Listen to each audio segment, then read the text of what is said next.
Thomas and Percy are good friends, but sometimes Percy teases Thomas about being frightened, and he doesn't like that at all. One evening he was dozing happily in the shed, but Percy wanted to talk. "Wake up, Thomas.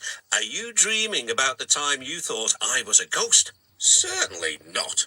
Anyway, I was only pretending to be scared. I knew it was you, really." Percy went on teasing him. "I hope the guard leaves the light on for you tonight."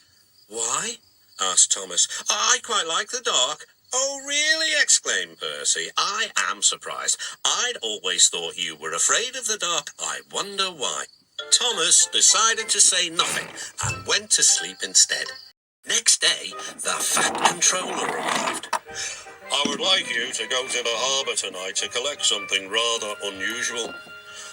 "What sort of something?" "Wait and see." Was moving trucks into a siding.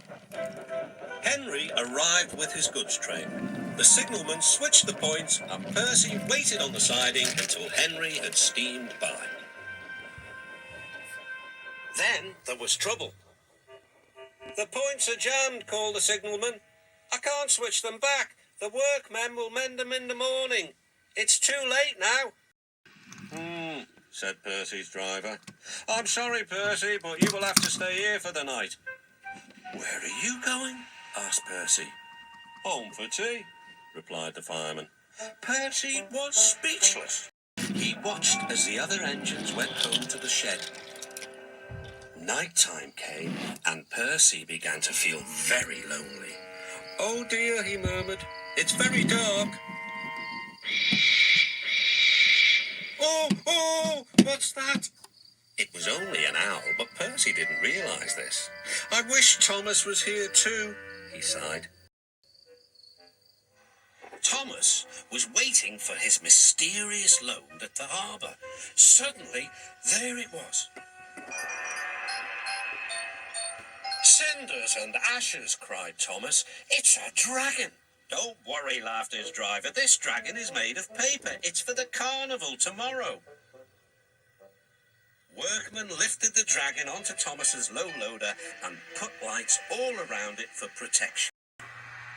Then Thomas set off into the misty night. Percy was asleep in his sidings and had no idea that Thomas was approaching him.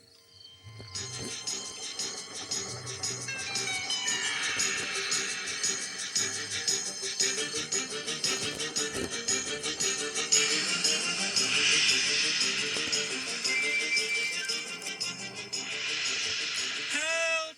cried Percy. "I'm not going to open my eyes until my driver comes."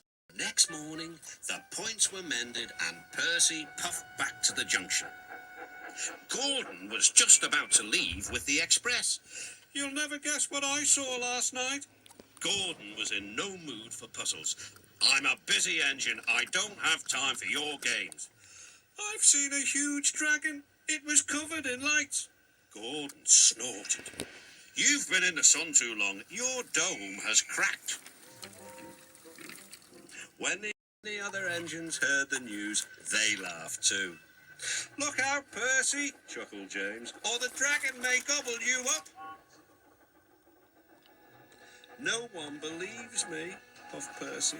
"Maybe I did imagine the dragon after all." But Percy soon found out that he hadn't. "Help! Save me!" cried Percy. "It's all right," whistled Thomas, and he explained about the carnival. "By the way, how was your night out?" Percy decided to tell Thomas the truth. "Well, Percy," said Thomas, "maybe we do get scared sometimes, but if we're not afraid to tell each other, then that means we're quite brave too."